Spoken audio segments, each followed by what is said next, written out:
Hello, everybody. So, for those of you who do watch my show, The Expendable Show, this is kind of an umbrella show from that. Um, I'm going to call it the Site Crusader Show. So, what we're going to do on this show is we're going to go through a lot of the typical issues that people have when it comes to mental health as things happen in this world and things increase, the pressures of life. People are going through things right now. There's a lot of mental health issues. And what I want to do is to bring education, awareness, self-identification, and go through the clinical side of things, go through the the definitions, how the brain works, and what can we do to understand these issues going forward. Sometimes I'm going to give some, personal examples. Sometimes I will use some examples from people that I have dealt with in the past, without naming names, of course. So the show is designed to educate and identify behavior and provide applicable suggestions to help people get through any stressful situation they may be going through. This is to help. The podcast, this show, and me is not meant to provide medical advice or treatment. It's merely for educational purposes, and it's an outlet for people to start their journey to healing. This is an open forum. It's a safe space. People can come here and share their thoughts without being ridiculed. So if you're a hater, please stay out of my comments.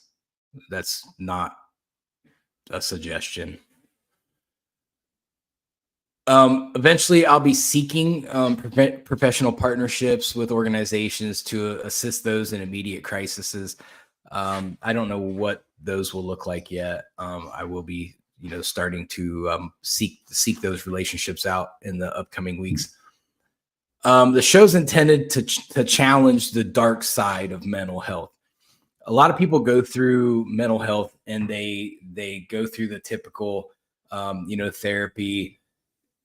What I want to do is dig deeper, and so that way we can look at it and really truthfully look at it, because a lot of times therapy just skims the surface of the issue. So I want to make sure that when we look at something, that we're going to look at it all the way. I think that's going to help us. It's going to help us, really face the things that are really, truly troubling us.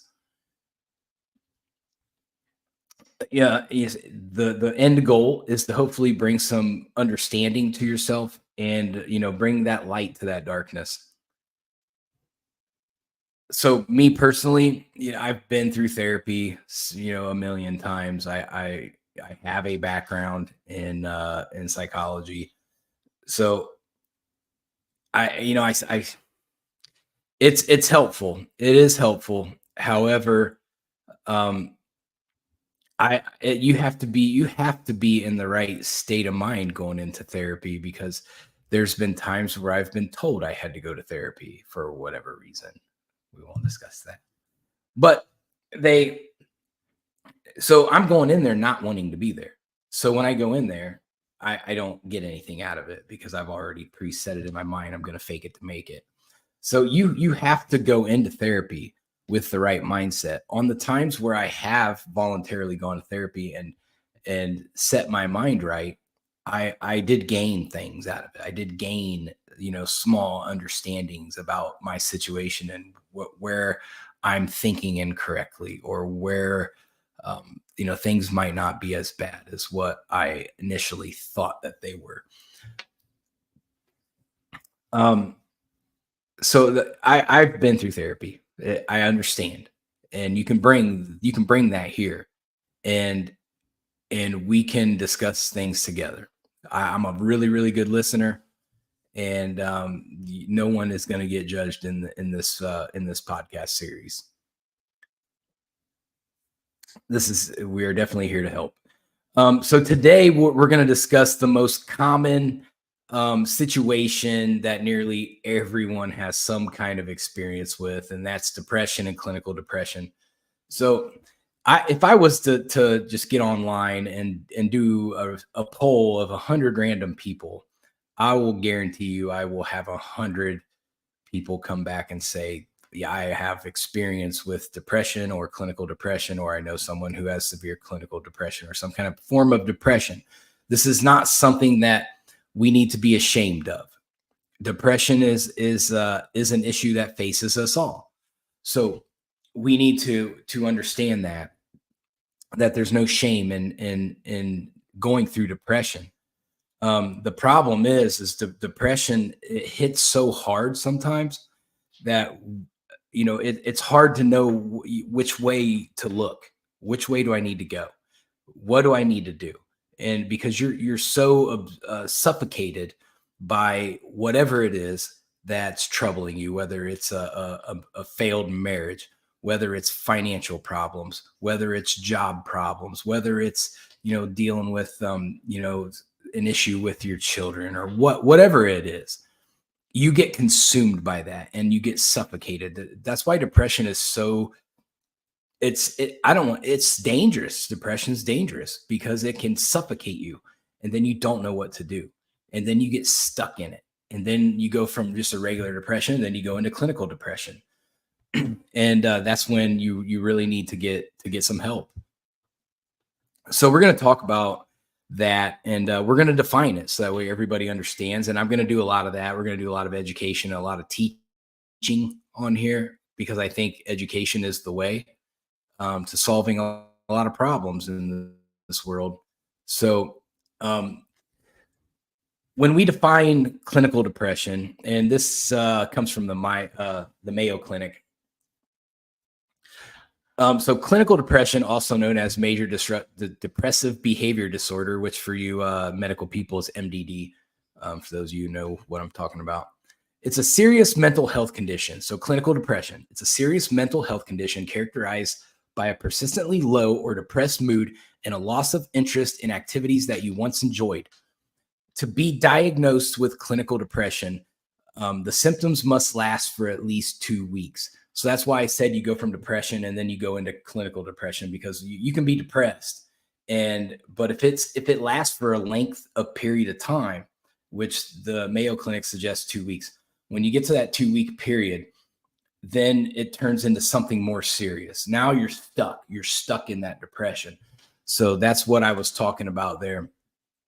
And that in that 2 week time period, now your normal daily functions have turned into it's significantly impacted in a probably most likely a negative way. So we want to identify that. And if you start to feel depressed and you start to feel it day after day after day, and then pretty soon you're going, wow, I've been depressed for like 10 days. Like, well, I don't know what to do. And now you're into that 2 week time frame, and now you have to start to self-identify. So we're going to talk about those things. First, we're going to go through the symptoms of depression. So that way everyone can kind of look at it and go, when you get in these moods and you start to feel it, because I can feel when I get depressed, I can feel it coming. And so I know probably a lot of you have that same kind of feeling where you're just like, you just feel that like kind of that darkness just kind of just slowly moving in there. So what we want to do is to we'll go through the symptoms, and then we'll talk about how to combat that. So the symptoms of depression, if you have a persistent feeling of sadness, emptiness, or loneliness, that is a big one. I think that comes hard. It comes hard at you, and it gets me every time. That's the first thing I go to. So then you can also experience the loss of interest or pleasure in most activities. I've been through that.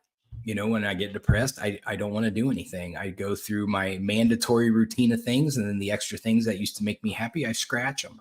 And then I just I get stuck up here. So you can also experience like changes in your appetite and weight. Some people do it differently. When some people get depressed, my last wife, she would get depressed and she would eat. I get depressed, I don't eat. I will go 3 days without touching a grain of food.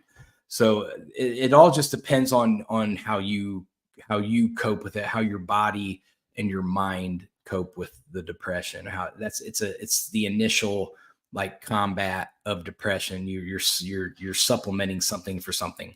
So you're either eating more or you're not eating anything.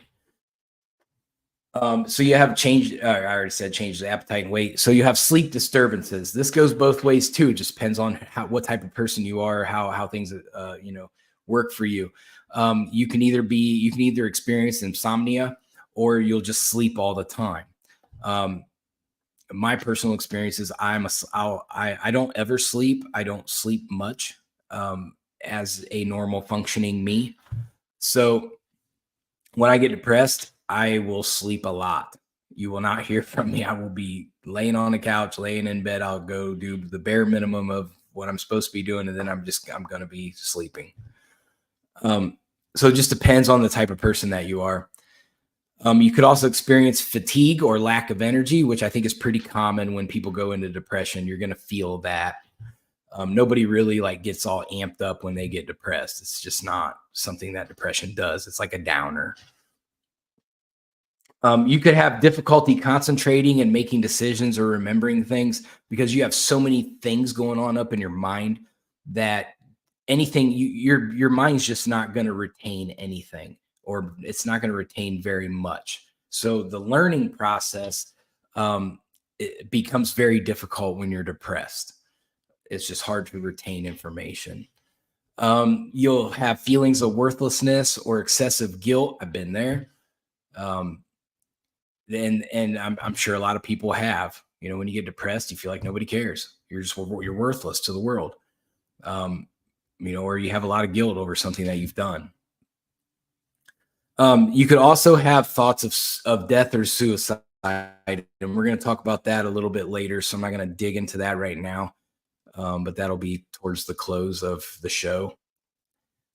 So now let's talk about how this works as far as brain function, because I don't think a lot of us understand like the parts of the brain and how the brain works. There's a lot of different parts of your brain, but we're going to talk about the ones that depression and clinical depression immediately affect. So you have the hippocampus. It's the area that area is where you form memories. And it also regulates your emotions. So you have two different things that part of your brain does. In the hippocampus, the depression can lead to the reduction in the size of the hippocampus. So that's you don't want that to happen, because then it's going to have to work in overtime to regulate your emotions.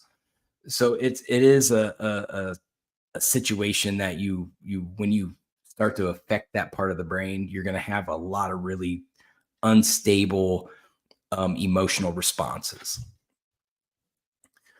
It also will contribute to the loss of memory, where it's just difficult to recollect things because you've affected the response time of that part of your brain. The next one is the amygdala, and that plays a part in processing emotions. So with people with depression, the amygdala can become overactive, and that leads to a heightened emotional response, which creates stress. So when you're depressed and you have this part of your brain like getting overworked, you're going to stress yourself out that way. So that's how that works. And what you have to do is find a way to compartmentalize. You want to compartmentalize the issue. That way it's not jumbled up into one big ball and it's just doing this. And that's going to cause you stress. So you want to separate them and then create order out of disorder. So you have the prefrontal cortex. That region is responsible for higher order functions like decision making and problem solving, um, controlling your social behavior, because we tend to, when we get depressed, we stop being social. That's an issue too. Um, Depression can cause a decrease in the activity and size of the prefrontal cortex. As you can see, there's a pattern evolving here where depression starts to shrink the brain, parts of the brain. So that is an issue. You have to, when it's constricting and changing the size of the brain, you lose effectiveness of that part of your brain. You're also going to have a tough time concentrating and also managing your emotions. So far, each one of these parts of the brain is part of your emotions, which is why when you're depressed, you have a lot of emotional responses that generally they're negative and they're not productive towards your daily functioning. So we want to be able to manage those emotions. But we also, if we affect the prefrontal cortex, you're not going to be able to make very good decisions. I do not make good decisions when I am depressed. I will think irrationally and I will think emotionally. So I have to be I have to self-identify that that depression is there. So that way I can self-regulate my own emotions, that when I start to feel emotional, that I have to like kind of put some walls up and go, okay, these emotions are going to be here. They're going to be heightened, but I have to be able to contain them. And so I have had to learn that the hard way throughout my life, where now I'm in a better space with that. I'm not perfect. I still have a response, but I've been able to, for the most part, contain that emotional response. Next, we have the thalamus. The thalamus relays sensory and motor signals to the cerebral cortex. Changes in this area can affect how sensory information is processed, potentially contributing to the physical symptoms of depression. So when depression comes in, we have a tough time processing the things that we see and feel. Like generally, I get testy. So when I'm communicating with with my previous wife, like I automatically, when I'm depressed and I'm upset, I'm automatically defensive. So anything that comes across in a text message, I automatically, my senses automatically view that as hostile. And sometimes when she talks to me on the phone, she says something the wrong way, I automatically get hostile because my senses are out of whack, where normally I would just blow things off. But then I become more hostile towards it. Now we have the anterior cingulate cortex. This part of the brain involves regulating blood pressure and heart rate. So a lot of people who do have high blood pressure and stuff, this is part of the brain that a lot of the medications are designed to get to. That's what controls those things. It also affects cognitive functions like empathy and impulse control. Depression can alter the functioning of the anterior cingulate cortex, impacting emotional regulation and stress responses. So stress responses. This is a highly important part of the brain and a highly important part of dealing with depression, because when we have blood that is not flowing correctly, for one, we're not generating cells properly. One, or two, we already did one. 1.1, no, two. So when you're not generating cells properly, you are deficient. And if you don't have enough blood cells in your blood, you're going to have a deficiency. And that's going to cause lots of problems. It's going to cause immune problems. You're going to have a lot of problems just because your blood's not flowing properly. If it slows down, if it speeds up, you start to have anxiety. So you're going to feel that pressure in your chest. It's going to feel like a heart attack, but it's not. Not saying that a heart attack could not happen. It potentially could happen, but generally that's where your anxiety attacks come from. It comes from that part of the brain when your blood's not regulated properly. It's not consistent. You start to have, almost like kind of, I don't want to say that now because that's too medical, but you're going to have issues out of that.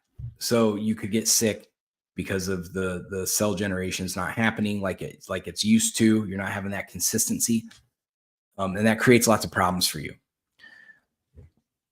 Now let's go into treatment. There's and these are just general treatments for general situations that a lot of psychiatrists will prescribe, and they'll suggest. I'm going to go through them just as for educational purposes. I'm not going to endorse any of it, but I am going to educate. Now, there's a lot of medications that they're going to try to give people with depression. So you have selective serotonin, which is basically SSRI for those of you medical people out there. So you have SSRI, which is basically Prozac, Zoloft, and Lexapro.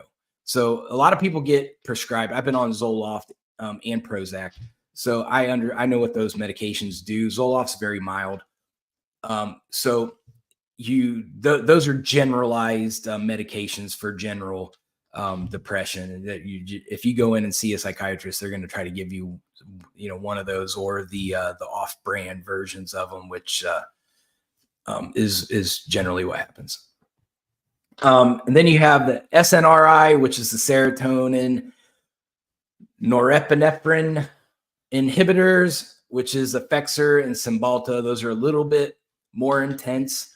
They're going to attack like your serotonin is what, if you're serotonin deficient, you're going to have a tough time enjoying things. So when you get depressed, your serotonin levels go down. So what these are supposed to do is to help you generate more serotonin. So that way you can feel a little bit alive. You don't feel so depressed. You can kind of build yourself out. You also have atypical antidepressants, which is like Wellbutrin and Remeron. I'm not familiar. I mean, I know they're popular, but I'm not familiar with how they react or how those medications react. So, and then you have, your TCAs, which is another antidepressant. It's, then you have your oxidase inhibitors, which is MAOI. They're less commonly used because of their side effects. So when you start messing with the brain, you start medicating the brain, generally there are side effects. So you want to make sure that if you're prescribed any of these medications, that you do read the side effects, because people do react differently. I think a lot of the side effects, I mean, it could put you in suicide. I think pretty much all those medications, without naming them, is you have the potential for negative side effects. So you really want to pay attention to that. And while you're on those medications, until your body adjusts to those medications, you really want to pay attention to how you are reacting to them. If your mind starts changing, if they change in the positive, you're good. But if they start making you think crazy and you're hallucinating, you're hearing things, then you definitely want to tell your psychiatrist as quick as possible. Get in there and get your levels, your medication levels adjusted. A lot of times that's what it takes when you're on psychotropes, is you want to get dialed in. So, if 10 milligrams don't work, it's the same thing as with ADHD people. The medications aren't strong enough, or they're too strong, then you got to dial them in. Let your psychiatrist dial them in for you. But in order for them to be able to do that, you have to be honest with them and say, hey, I'm not feeling okay with this. Or, hey, this isn't enough. I'm still feeling like crap. It didn't change anything. So honesty, just be honest with your psychiatrist. So coming out of medications, then you go into the therapy options. So you have psychotherapy, which is general. You should do some form of psychotherapy. There's nothing that's going to help you more than letting it out. Okay. So you have cognitive behavioral therapy, CBT. That's extremely common. It focuses on changing negative thought patterns and behaviors. It's common, but it's tough at the same time because when you're depressed, it's hard to change negative behaviors. It's hard to change negative thought patterns because they like I said, it suffocates you and you're stuck in it. So to go into therapy and to have a therapist say, "Whoa, we just change the way you think." It's easier said than done. I'm not saying it can't be done. You have to put effort in. You have to put work in. But it's difficult. I'm not going to lie. It's difficult. And then you have interpersonal therapy, IPT, that addresses issues in personal relationships that may contribute to depression. So that's a big one too, because a lot of depression comes from relationship issues, um, or just social issues from being, a social person or an antisocial person. Um, this is going to help you react to people because we can't control what people say or do. So we have to be able to defend their actions or defend against their actions. So we want to deflect. It's basically learn how to deflect, deflect, deflect, deflect. That way you don't absorb that negativity or you don't absorb that critical response. You don't want to trigger those things. So you have to learn how to deflect. Then you have psychodynamic therapy. It explores past experiences and emotions to understand current issues. I call this getting to the root cause. Um, this is something that I have used a lot, especially in a job that I once had. This was the main therapy option that we utilized. You break down all the way to the root cause.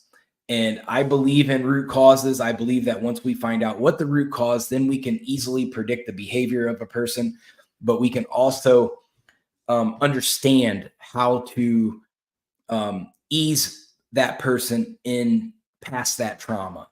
So, but in order to deal with the trauma, we have to find the trauma. And that's what psychodynamic therapy does. It digs through all these little distractor things that we put out and reaches in there and grabs that root and says, here, this is what your real problem is right here. Now let's address it. We're not going to hide from it anymore. And so that is I feel it's a very, very effective therapy treatment. But it's going to cause a lot of hurt. It's going to cause a lot of tears. It hurts. It's not a fun thing to do. I've seen this hundreds and hundreds of times, break down to the root. And but when you come out of it, you're better.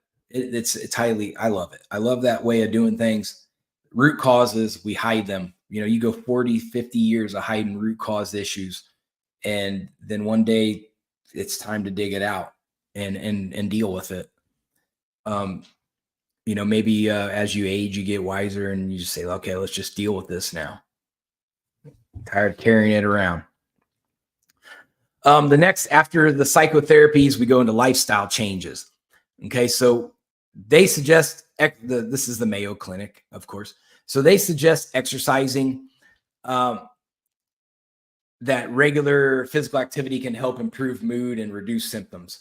That's true. It's an outlet. So when you're releasing some endorphins when you exercise, you're getting your blood flowing in a good way, and you're generating cells, and you're just feeling good. You're getting toxins out of your skin. Overall, exercise is excellent for you. I do it daily. I can't function if I miss a day. It drives me insane.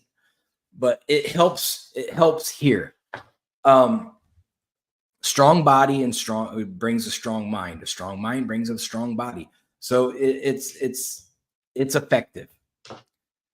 I encourage everyone to do some sort of exercising, especially if they're feeling that stress, they're feeling that darkness come.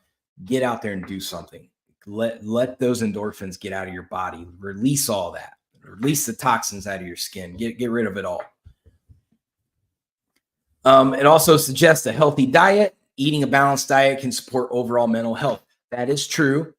However, when you're depressed, it's hard to have an appetite when your body doesn't want you to have an appetite. That depression is absorbing every emotional response that you have, every physical response that you have, including eating. So but it also, if you're overeating, you're going to gain a bunch of weight, which is going to add to the contribution of your depression. So you do want to try to eat healthy when you get depressed. It's important because you can add an extra layer to your depression if you don't treat that properly. Sleep hygiene. So you want to make sure you're getting adequate sleep. If you're depressed and you don't get enough sleep, you're going to be even more depressed, because not only that, you're going to be sleep deprived, which is going to be energy deficient, and it's going to add to your depression. If you sleep too much, which is what I do, you are not going to want to, you're going to get so lazy, because when people sleep a lot, they get lazy. And that's what happens to me. I get depressed, I sleep a lot, and then I don't want to do anything. And then I just contribute to the loneliness and the emptiness that I feel. So you have, the lifestyle changes. They're worth trying. Then you have brain stimulation therapies, and we'll get into that. These are more extreme. So, if you know where your levels are at. So this may apply to you, this may not apply to you. I've never been to this extreme. So you have electroconvulsive therapy, which is ECT. It's used for severe depression. If your depression is so bad and you're not responding to everything else that we just talked about, this is an option that they can use. It's a transcranial magnet. It's non-invasive procedure that uses magnetic fields to stimulate nerve cells in the brain. So that is a different method. Like I said, I don't really have experience in that, so I don't want to talk too much on it. It would take a lot of research. That's like PhD level stuff. I didn't make it that far. So, that's something, if they're suggesting that to you, then you know that you have a heightened level of depression that regular therapies are not going to work with. So I would definitely, if you get to that point, I would get educated up real fast. What does it do? What's it going to do? And how is it going to make me feel when I'm done? Are there side effects? You also have support groups and education. So this is important too. You want to have support people. So support groups, you want to connect with others who have similar experiences that can provide comfort and advice. I can't stress to you how important it is to at least have one person that you can confide in with anything. If you're not doing that, please find somebody that you can do it with. Having that person could keep you from going too far. And the last thing we want is for someone to feel like that their worthlessness is so strong that no one would notice if they were even here or not. And we do care. We care about people. So we want to make sure that when we start seeing these signs, if you are that support person, or if you have a support person, that you're doing enough nudging and identifiers to let them know, like, hey, I'm not okay. I need some help. And, let your support people help you. And I would have conversations with them beforehand and say, look, man, I will be there for you all the time. Anytime you need it, you just call me and I will be there for you. And then, develop that rapport with that other person and, be there for each other. It's highly important. Education is my thing. So we want to make sure that we are learning about our issues. Find your symptoms, look them up, and then take it to your psychiatrist and say, hey, this is how I'm feeling. What do I do? How do I help? How do I help myself? It's just going to help you manage things. If you have a family, if you're part of a family that has somebody with depression, you need to know these things too, because you need to know what levels that your loved one is at. Are they just dealing with a little depression? Are they dealing with a clinical depression, or are they beyond that and they're in this danger zone now? You want to catch it before they get into this danger zone, because then it starts to become unpredictable, and then they're not going to seek out help because they feel like they've they've extended all the help that they can get, and when in fact that they haven't. So you want to pay attention. So get educated on depression and learn what you need to be looking out for to help your family members out. There's also alternative treatments that the Mayo Clinic talks about. Most of them are like holistic methods. You have natural products holistically.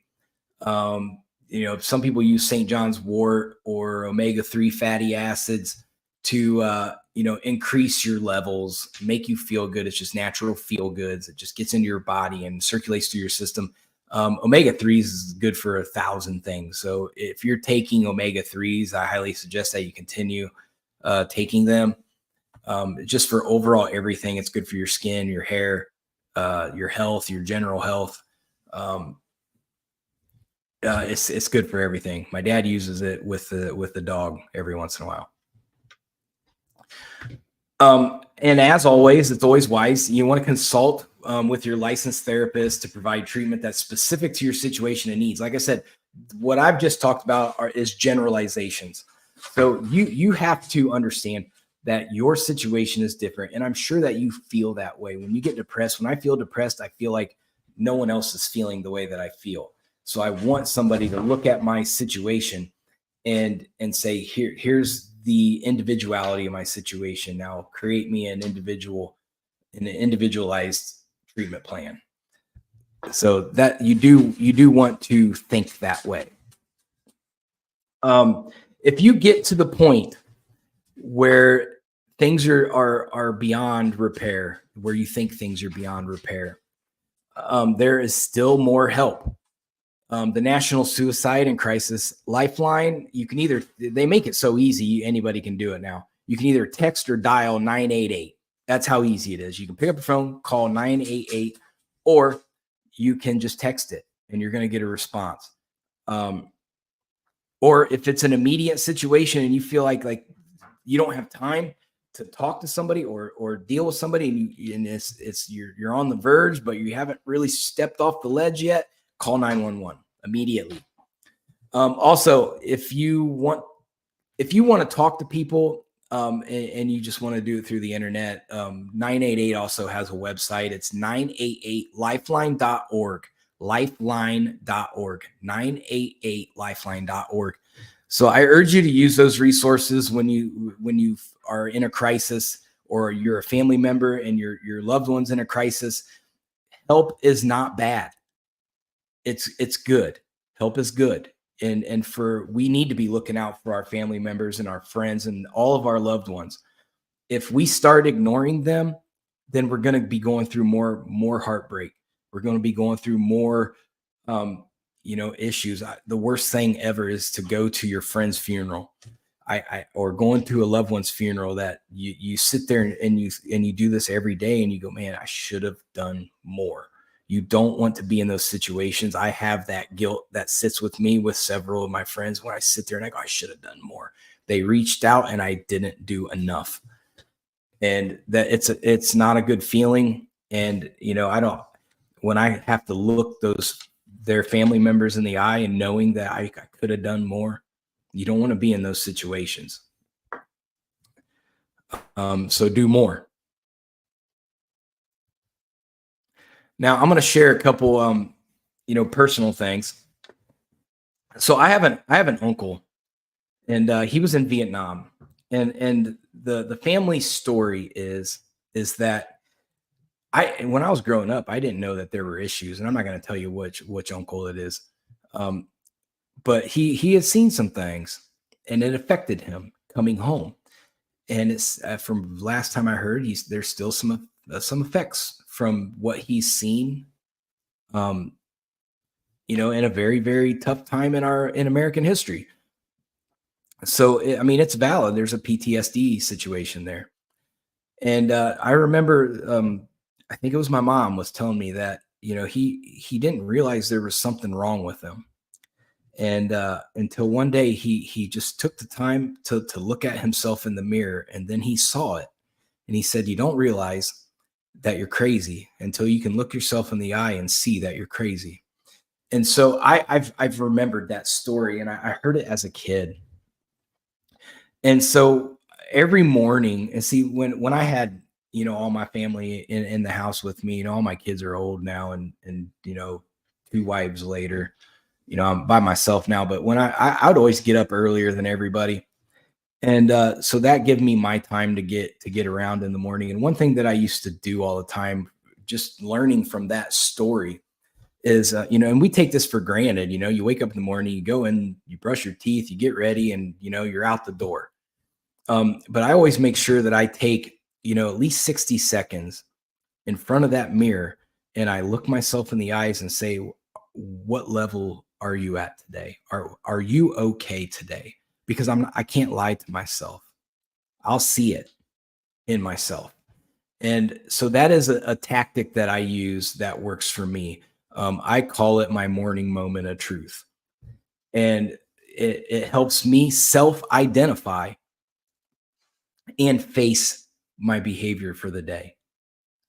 I might not have enough time in that 60 seconds to change that behavior, but I at least can identify it and like regress negative behaviors throughout the course of the day, so that way I don't hurt other people.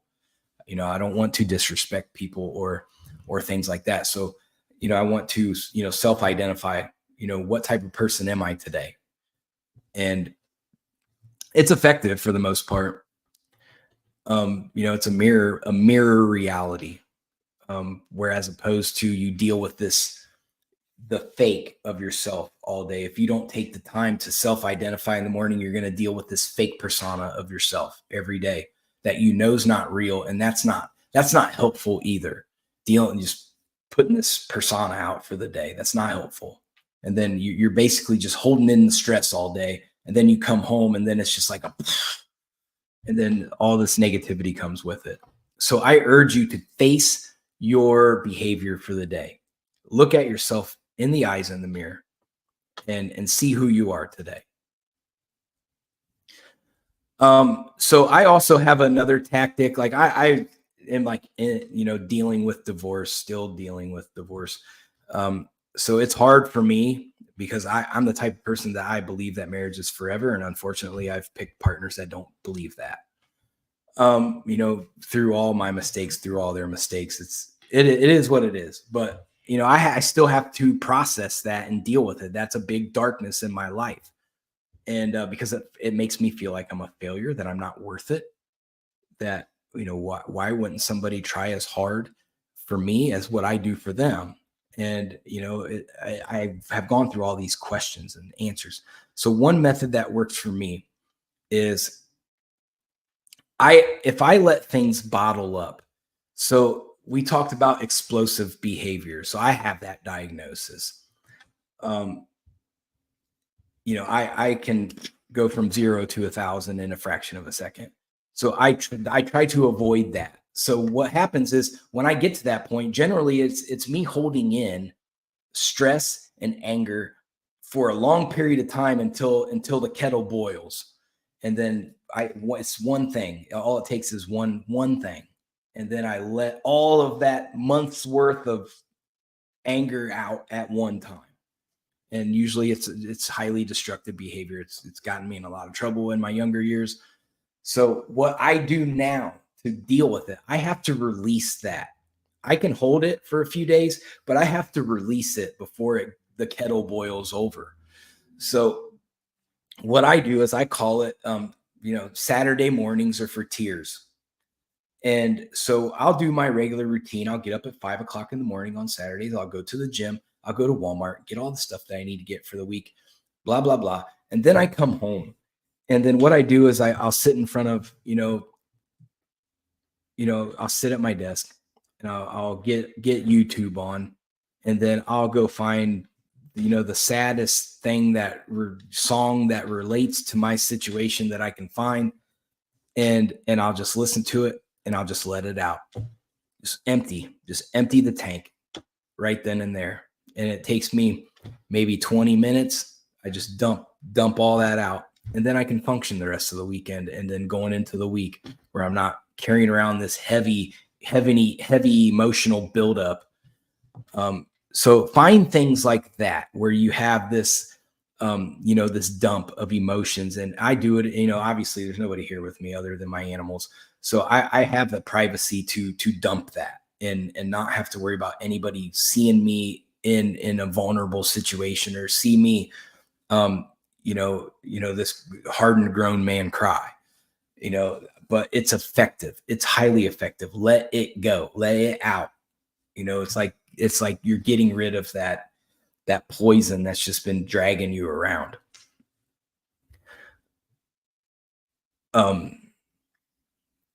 So the moral of that is to go in and face that darkness, see that emotional response, and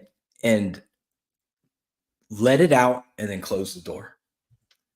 Let it out, close the door, and move on.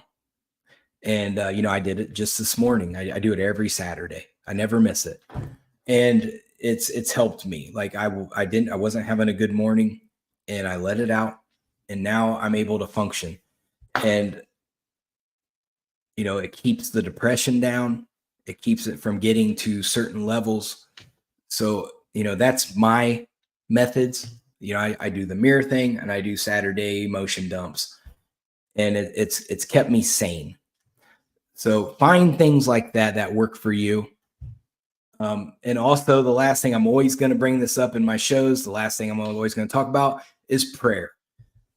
I don't care if you're a non-godly person, or if you live in the church, or you're a semi-church, or you just identify as a spiritual person, whatever that may be, find that serenity to where you can just say, I have these things that I can't control in my life, and I'm going to give it to you, and do as you please with it. But take it. Just take it. I don't want to deal with this. I can't deal with this right now. Take it. And that when I do that, me and God have a real serious conversation, and I say, just take this pressure from me. Just take this anxiety from me. Take this hurt from me, just, even if it's for one day. And I'll get relief. And so I don't know what your faith system is or what your belief system is, but in my life, God works miracles every day for me. And I depend on him for everything. So, find that some kind of spirituality or some kind of connection, even in the Bible, Jesus, when he needed to really contemplate things, he would walk out into a forest by himself, and then he would come out with the answers. And I believe in that. I heavily believe in that. I think there are answers out there. And sometimes even if it's not godly, you go walk out in the woods, be with nature, touch nature, hear nature, smell nature. Sometimes nature is going to give you some answers. So there's several things there that I hope will help you guys out. Like I said, if you have comments, I will continue to check my comments. Even 100 episodes in, I'm going to check them and see if anybody has anything to add, see if anybody wants to talk about anything. If there's things that people want to dump and they don't want to put it on the comments, then I will give people access to, whatever social media method that will work for them. And then they can dump it, and then I can delete it. And, I'm here to listen. I'm here to educate and help. With the amount of craziness that's going on in this world, the mental health field is going to be heavy. We're probably not going to be producing enough mental health professionals to deal with all of the issues. So I want everyone to finish having a great weekend. Like I said, reach out, leave comments. If you like my show and you like the content, please subscribe and ding the bell. And I'm going to do these every single Saturday. And at some point during the week, I will let everybody on my social media know what the topic is going to be. I wanted to start with depression this week because it's so common and people suffer from that. It is a true suffering of your mind. So everybody be safe out there, please. And, reach out to your support people, develop support people. If you don't have support people, develop them now.